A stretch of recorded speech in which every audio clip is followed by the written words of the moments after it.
ครับสวัสดีครับพ่อแม่พี่น้องเอฟซีช่องฟ้ามูลใช่นะครับมื้อนี้เสาร์วันที่6มีนา2568นะครับก่อนยุทธตลาดอำเภอศรีธาตุจังหวัดอุดรธานีนะครับพ่อแม่พี่น้องมาสำรวจราคาควายทั้งอำเภอศรีธาตุล่องเบิงนะครับราคาควายมื้อนี้เป็นยังไงเวียดนามมันซื้อหน่อยซื้อหลายเท่าไหร่นะครับมื้อนี้ก็กล้วยอ้วนคือเก่านะครับกล้วยอ้วนราคาดีกล้วยจ้อยก็ซื้ออยู่แต่ว่าราคาถูกนะครับฝากพ่อแม่พี่น้องเขามารับชมรับฟังฝากกดติดตามกดกระดิ่งกดซับสไครต์นะครับเด้อเพื่อว่าเป็นการเสียเวลาสิพาไปเบิ่งราคาควายลงมือนะครับเนาะเดี๋ยวเบิ่งราคาควายลงมือนะครับเบิ่งพอพันธุ์ใหญ่ๆใส่ยักษ์ของครับผมสวัสดีครับพอกเป็นลงมือผมเป็นกล้วยงามครับครับโอ้คือได้กล้วยใหญ่กล้วยงามมากเถอะเนาะมื้อนี้พอพันธุ์ซื้อวางได้แล้วครับนี่เจ้าซันโวนาคาสเตเดียมเจ้าซันโวหน้าคาสเตเดียมเป็นลูกเต้าเล่าไผล่ะครับนี่ลูกของเจ้าสั้นครับลูกของเจ้าสั้นเป็นอุดรสาวลูกชายเจ้าสั้นนะลูกชายเจ้าสั้นอายุเท่าไหร่แล้ว4 ปีครับอายุ4 ปีสูงเท่าไหร่ครับนี่165 4 ปี165โอ้ลูกชายเจ้าสั้นกับเนื้อหนังดีครับบ่ต้องห่วงหรอกครับคนแบ่งราคาอยู่เด้อครับแบ่งราคาอยู่อย่าเบิ่งข้างท้ายขึ้นลงมึงโครงสร้างใหญ่ดีนะครับลูกชายเจ้าสั้นบ่ต้องห่วงหรอกเขาหางดีหางยาวเลยเขาครับเปิดราคาไปเท่าไหร่ครับนี่335,000 เจ้าสั้นโว้ลูกชายเจ้าสั้นครับผมนำพูดลึกใหญ่เลยกว้างข้างเขาดีนำเล็บใหญ่ลูกชายเจ้าสั้นบ่ต้องห่วงครับเปิด335,000ครับผมเปิดราคาไว้ครับผมเอาทับกับตัวละ 2,500 ทีตัวละ 3,000 ครับทับตัวละ 3,000 ครับหน้าค่าสเตเดียมด้วยครับเครื่องจนมีลูกครับ 3,000 อยู่หน้าค่าสเตเดียมครับผมเอาเบิ่งกล้วยแม่ครับบัดอันนี้แม่ครับกล้วยแม่ต้องสูงครับนี่ถ้าอยากต้องสูงเท่าไรครับนี่สูง145ครับสูง145ถ้าอยากต้องสูง145ครับกล้วยลูกแรกเนาะลูกแรกครับบักซันโวนี่แหละนั่นบ่อ๋อในท้องเป็นลูกเจ้าซันโวนั่นครับแต่ว่าโตขึ้นเป็นลูกสาวท้องสุกเป็นหลานท้องสุกนะครับเป็นหลานท้องสุกกล้วยลูกแรกครับผมท้องได้อีกเดือนแล้วตรวจแล้วอันบ่ยังบ่ทันได้ตรวจสิ้นเดือนมีนาเนี่ยคือครับครบ45วันนี่ครับผมสูงเท่าไรก็ครับนี่145เปิดราคาเท่าไรครับ 65,000 บาท 65,000 บาทลูกหลานเจ้าท้องสุกทับกับเจ้าซันโวไว้แม่นี่เด้อครับบัดนี่แม่นี่บ่แม่นแม่พี่สิบัดแม่นี่แม่ลูกเธอคือลูกใส่นี่สิแม่นี่สิแม่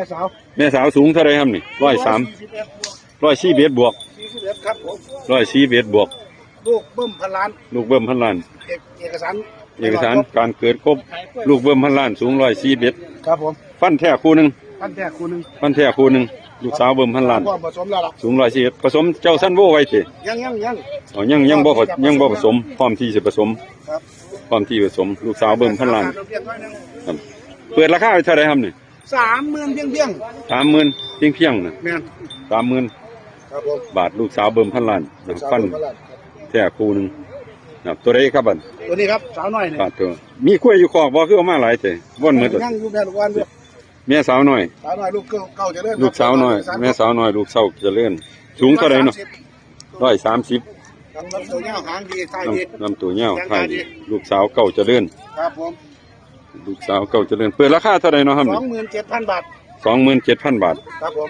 27,000 บาทลูกสาวเก่าเจริญครับผมครับเอกสารครบตัวนี้แม่นบ่ตัวนี้ก็แม่นครับตัวนี้ได้บัดตัวนี้เป็นลูกสาวกล้วยน้องบัวตัวนี้เป็นลูกสาวกล้วยน้องบัวสูงเท่าไหร่ครับนี่144บวกลบฟันแท้คู่นึง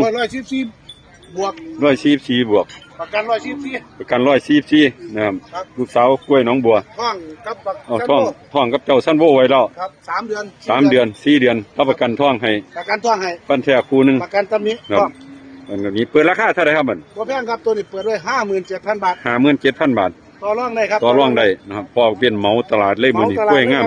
มื้อนี้เอามาเหลือแต่แม่ลูกวันเฒ่าแม่ลูกวันถ้ามันลูกใหญ่ก็เฉียวมากกันใหญ่ก็เฉียวมากเพราะว่ารถ6ล้อเสียนั่นมาแจ้เต็มรถเลยมื้อนี้แม่เผือกฝ่ายแม่เผือกฝ่ายติผู้ใดสนใจก็ได้แม่เผือกฝ่ายดิสูง143ติลูกในเดือนนึงติเอาฝากเบอร์โทรว่านี่081 896 6893 6893พ่อบักเบี้ยนเอาผู้ใดสนใจ4 5 6 7 8ตัวเนี่ยยุคบ้านก็มีอีก อยู่บ้าน โทรหาเราลองมึง ครับมาชมอยู่ฟาร์มก็ได้ 200โลส่งฟรี ส่ง400 400โลส่งฟรี ส่งฟรี เอ้ย 400เลย เหมารถเสียนั่นไปรถมันบ่ ครับผม เอาโชคๆกันมาเด้อ ครับผม ครับสวัสดีครับผมนี่หน่อยนี่ ตัวผู้ไอ้ นะ ตัวผู้ ตัวผู้เอาไม้พิมพ์นะนี่นายห้อยผู้ยิ่งซื้อกับนายห้อยผู้ยิ่งกำลังต่อร่องกันอยู่นี่เอาเราก็รวดเดี๋ยวไฟซ้ายอย่าเฝ้าเข้ามาเด้อนี่ไฟยิ่งเพิ่นสิจัดการกันอยู่นี่กำลังสู้กันอยู่นี่เอาจักบาทครับมันนี่ มัน3,500จ้ะไอ้ ซื้อมา3,500ให้กำไรตัวฮะ มันก็ให้ 3,500พะนะนี่เพิ่นซื้อ3,500ครับ 3,500ลงว่า คือเพิ่นซื้อ3,500น้องพิมพ์ยิ้มนี่อยากให้อยู่นั่นว่าพิมพ์3,500แล้วไปเบิ่งตัวกันน้องมึงแม่ลูกของไผน้อนั่นโอ้พ่อใหญ่ปั่นโลดหาเบอร์โทรบ่ได้หรอกเอาของตาบ๊อบนี่น่ะแม่สาวติหายแล้วแม่ลูกนี่เด้ครับขายไปน้อนี่โอ้ขายยาวๆสูงๆนี่ ขายเอา ลูกสะโพงมั้งนี่ลูกไปลูกพงสินี่ คนจะเล่นครับ เดี๋ยว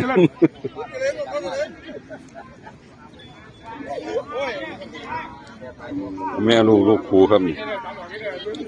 แม่ลูกผูลูกแรกแม่นบ่ครับนี่ ครับ จักบาทแม่ลูกผูลูกแรก 35,000 แม่139-40ได้บ่ครับ ครับ38 แม่สูง138พอเราบอกดีนายห้อยมงคลเพิ่นก็บอกเล่นนะครับเพิ่นบ่ตัวบอกรายละเอียดแม่ลูกเท่าใดก็พอ 35,000เนาะลูกแรกลูกตัวผู้ย่างดี ลูกต่อไปก็เป็นลูกแม่ต้นนี่เอาฝากเบอร์โทรให้พอได้มาคู่เดียวนี่ติ ประมาณ3คู่อยู่ ขายหมดแล้วเนาะ หมดแล้ว ที่เอาฝากตัวนี้เหลือคู่นี่ฝากเบอร์โทรให้พอ 082 082 591 591 2683 2683ผู้ใดสนใจก็โทรสอบถามเบิ่งเด้อครับเด้อ32,000มันบ่พอ 35,000ครับ 35,000เนาะเอาโทษต่อรองราคาเราลองมึงนะครับเป็นแม่คู่โอ้ข้วยจ้อยๆนี่จังสี่เป็นตอดเลี้ยงได้เหรอครับเนาะเป็นแม่ข้วยแล้วนี่เป็นแม่ข้วยแล้วเอาไปใส่หญ้าใส่ยุ่งตัวหนึงหางขาวตัวหนึงหางขาวตัวหนึงหางขาวแม่คู่นี่เปิดเท่าไหร่ครับพ่อ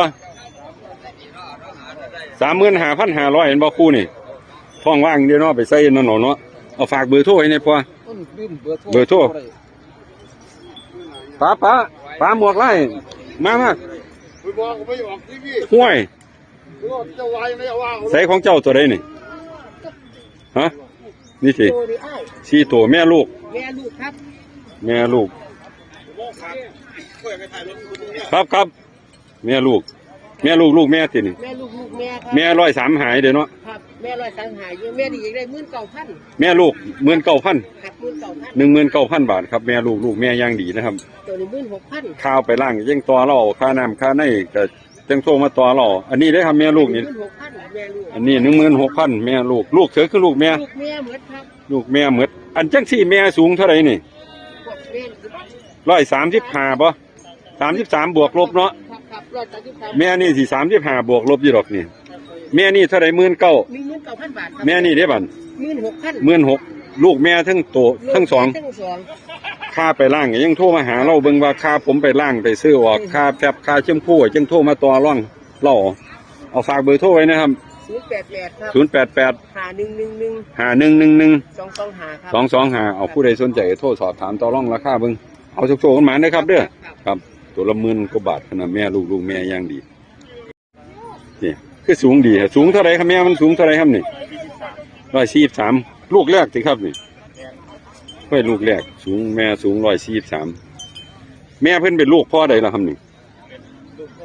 ลูกไทบ้านลูกเถิกเนาะนี่เนาะลูกฮะลูกพุ่มพญาลูกตัวผู้ลูกพุ่มพญาแม่สูง143ค่อยลูกแรกนะครับแม่ลูกเปิดราคาเท่าไหร่ครับ แม่ลูกเปิดราคา55,000 บาทแม่ลูก55,000 บาทลูกแรกลูกตัวผู้เป็นลูกคุ้มพญาแม่สูง143นะครับแต่ว่าโครงสร้างดีครับโครงสร้างแม่เพิ่นดีสีก็ดีบ่อ้วนบ่จ้อยนะครับแม่ลูกเปิดราคาเท่าไหร่กว่าครับ55,000เนาะจังโทรมาต่อรองราคาเราเอาค่าเพิ่นโทรมาก็จังคุยกับเพิ่นเด้อเอาฝากเบอร์โทรนะครับ063 630 2374เอาผู้ใดสนใจก็โทรสอบถามต่อรองราคาเบิ่งค่านั้นก็จังฝากเบิ่งช่องทิมกระบาฟ้าร์มมงคลชัยน่ะเด้อครับผมฝากกดไลค์กดติดตามให้แน่50,000 กว่าบาทแม่ลูกนะครับไว้ลูกแรกจังโทรสอบถามต่อรองราคาเพิ่นเบิ่งยังรอให้เบิ่งจังสิแม่สูงๆจ้อยๆจังซี่ครับแม่สูงๆจ้อยๆมาเบิ่งคุยงามตลับเม็ดก็มีให้ยืม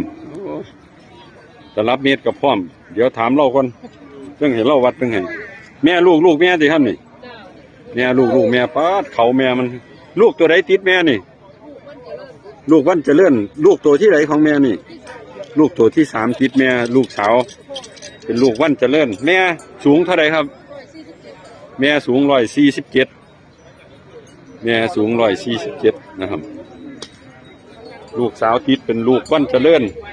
แม่สูง147แม่ท้องได้เด็กกี่เดือนแล้วครับ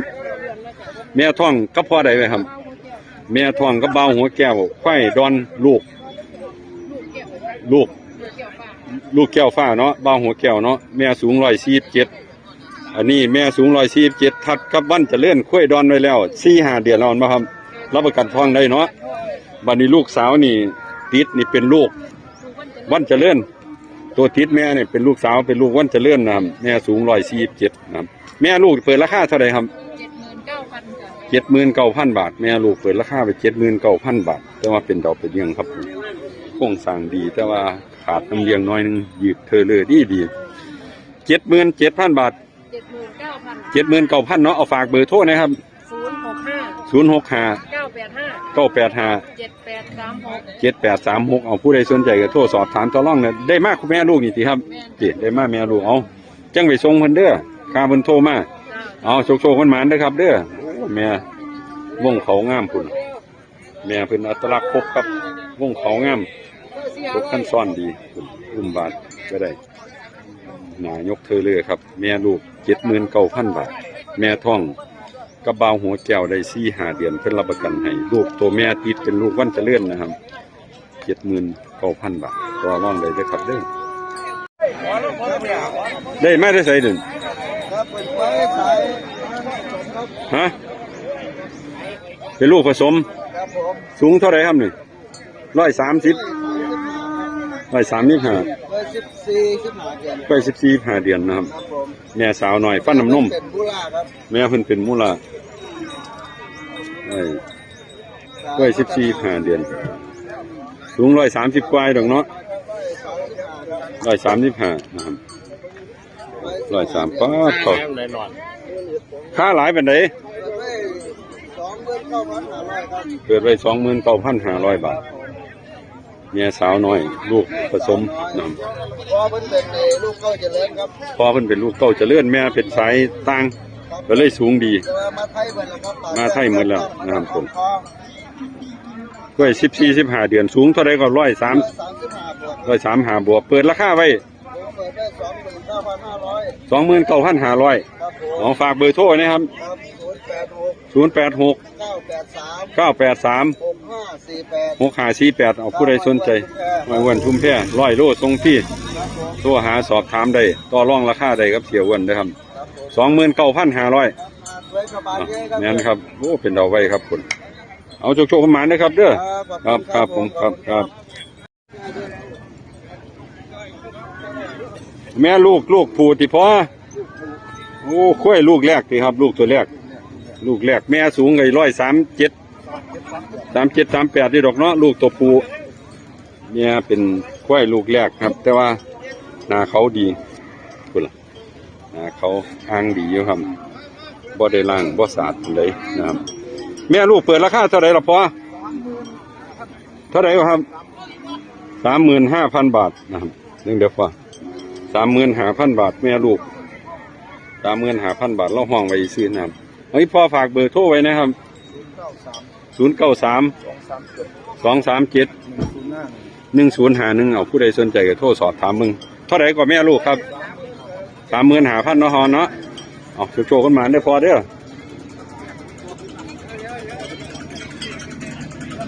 ขายไปนั่นขายไปตัวเมียสาวเมียลูกจักบาทเป็นอันคนละเมียกับดอกตาอีแม่นั่งครับอีเต่าดิตัวละ25ครับตัวละ25,000ครับ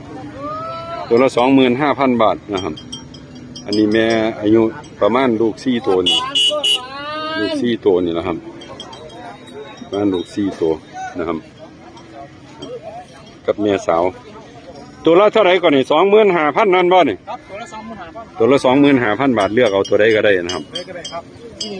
140ครับเนี่ยแม่นี่140ไว้แต่ว่าที่ว่าตัวมันจอยตัวละ25,000 บาท2,000 25,000 บาทเนี่ยเท่า140กับเนี่ยสาวตัวละ25,000เป็นห้องไว้ซื้อต่อรองได้ต่อรองได้เอาฝากเบอร์โทรใน2ตัวนี่เพิ่นเดียวเราบ่เคยเอาฝากเบอร์โทรใน2ตัวนี่095 097 เ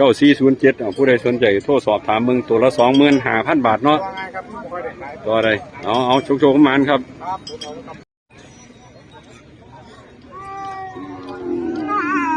มึงคุยงามอีกแล้วมึงถึกใหญ่พญานาคลองมึงนะถึกใหญ่ผู้ใดเนาะนี่เนาะนี่ลองมาดิพญานาคก็เขากล้องเลยตัวผู้ตัวแม่เนาะครับนี่ตัวแม่โอ้ลูกพ่อใดแล้วครับนี่ลูกพ่อใดครับนี่ฟันน้ำนมดูเนาะฟันน้ำนมอยู่สูงเท่าไรครับนี่143เนาะท้องว่างฟันน้ำนม143ฟันน้ำนมอยู่ครับโอ้เขาหางช่วงท้ายดีหางเงาเลยเขาสมบูรณ์ครับพร้อมจะผสมแล้วเนาะนี่เปิดราคาไปจักบาทครับตัวนี้55,000ครับตัวนี้เปิดราคาไป55,000โครงสร้างดีๆครับย่างหนาอัตลักษณ์ชัดเจนหมอเป็นแม่พันธุ์นะครับจะเลื่อนไว้เต็มที่แล้วครับนี่55,000เนาะตัวนั้นได้ครับนี่ครับเดี๋ยวตัวเมียอันนี้150 บวกตัวนี้150 บวก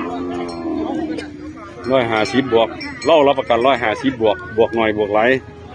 อันนี้ได้ท้องว่างดีครับนี่ผสมแล้วก้มโตมากนะครับเนาะก้มโตเพิ่นก้มโตไว้ก้มโตได้3 อาทิตย์นี่ลูกติดนะครับลูกติดนี่เป็นลูกอันนี้ลูกตัวผู้เพิ่นขายเราเวียดนามซื้อเรา150 บวกลูกตัวที่4เข้าท้องที่3ลูกตัวที่3เข้าท้องทับได้ประมาณ 2-3 อาทิตย์นี่แหละครับลูกตัวผู้ติด150 บวกเปิดราคาเท่าไหร่เนาะครับเปิดราคาไป85,000 บาท85,000 บาทตัวนั้นก็ลองได้เนาะเอาฝากเบอร์โทรไว้นะครับ2ตัวนี่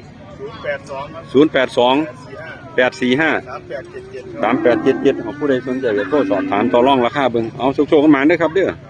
150 บวกหายากครับทุกมื้อเอาเนี่ยมาเบิ่งที่เตี้ยลองมึงครับบัดตัวผู้ที่เตี้ยนี่ครับตัวผู้ที่เตี้ยนี่ฟันน้ำนมหลุด2 เล่มแล้วนะสูง95 เส้นบวกลบสูง95 เส้นบวกลบนะครับ95 เส้นบวกลบแต่ว่าตัวแม่นี่102-103 เส้นนี่นะครับตัวแม่102-103 เส้นเป็นลูกข้าวเหนียวนะครับตัวดอนนี่เป็นกล้วยแม่ลูกสาวข้าวเหนียวใบหลอดเอกสารครบ18-19 เดือนนะครับสนใจก็คู่นี้เปิดไว้ 25,000 บาทนะครับคู่นี้เปิดไว้ 25,000 บาทตัวเดียวก็ขายครับผู้ใดสนใจก็โทร0897151744นะครับโทรมาต่อรองราคาได้นะครับเด้อคู่นี้ 25,000ตัวดอนนี่ตัวแม่ลูกสาวข้าวเหนียวแต่ว่าตัวดำนี่ฟันน้ำนมหลุด2 เล่มสูง95 เส้น อุดรลูกสาวข้าวเหนียวคู่นี่25,000 บาท08971574โทรมาต่อรองเลยเดี๋ยวพาไปดูกล้วยสูงขายไปละพ่อนี่ ยัง สูงเท่าไหร่ครับแม่เพิ่นนี่ 146 ลูกสาว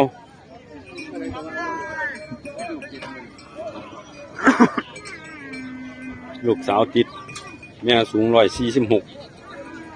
แม่สูง146ลูกสาวติดตรวจท้องเลยทีครับ ครับ บ่ท้องบ่ท้องตรวจท้องแล้วบ่ท้องเป็นกล้วยท้องว่างนะครับกล้วยท้องว่างกล้วยท้องว่างเปิดราคาเท่าไหร่ก็พอ 75,000เนาะแม่ลูกแม่นี่ ครับ 75,000เอาฝากเบอร์โทรให้พ่อ 082 082 591 591 2683 เอาผู้ใดสนใจก็โทรสอบถามต่อรองราคาพ่อเราแล้วมึงตรวจท้องเราเมื่อกี้นี่บ่มีลูกนะพ่อเนาะหมดลูกดีเนาะ มดลูกดี หมดลูกดีแม่สูง146ค่อยลูกแรกกี่พ่อ ลูกแรก 75,000 บาทต่อรองได้ 5,000 เอาต่อผู้ใดสนใจโทรมาสอบถามต่อรองราคาก็พอเราตามเบอร์โทรที่ไว้เด้อเอาผู้ใดอยากได้กล้วยสูงของพ่อเอาโชคๆเข้ามาเด้อพอเด้อครับผมมาเบิ่งคือเขางามแท้ ไปเลย แม่ใหญ่ดีแท้ แม่ลูกแม่จ แม่จำติ ำจำเลย 13738 เออ 13738ลูก4ลูก3ลูก4ครับแม่จำใหญ่แม่จำใหญ่ครับเปิดราคาเท่าไหร่ครับนี่ 47,000 บาท เอาได้ กล้วยตะกี้บ่ได้เลยครับสูงเท่าไหร่ครับนี่ 140บวกลบนี่แหล้วเราว่าเปิดราคาไป47,000 บาทเอาฝากเบอร์โทรไว้เนี่ยพ่อ088 31 51 078เอาผู้ใดสนใจก็โทรสอบถามต่อรองราคาเบิ่งเอาโชคๆกันมาพ่อครับผมถึงตัวแม่ละพ่อนี่เอาแม่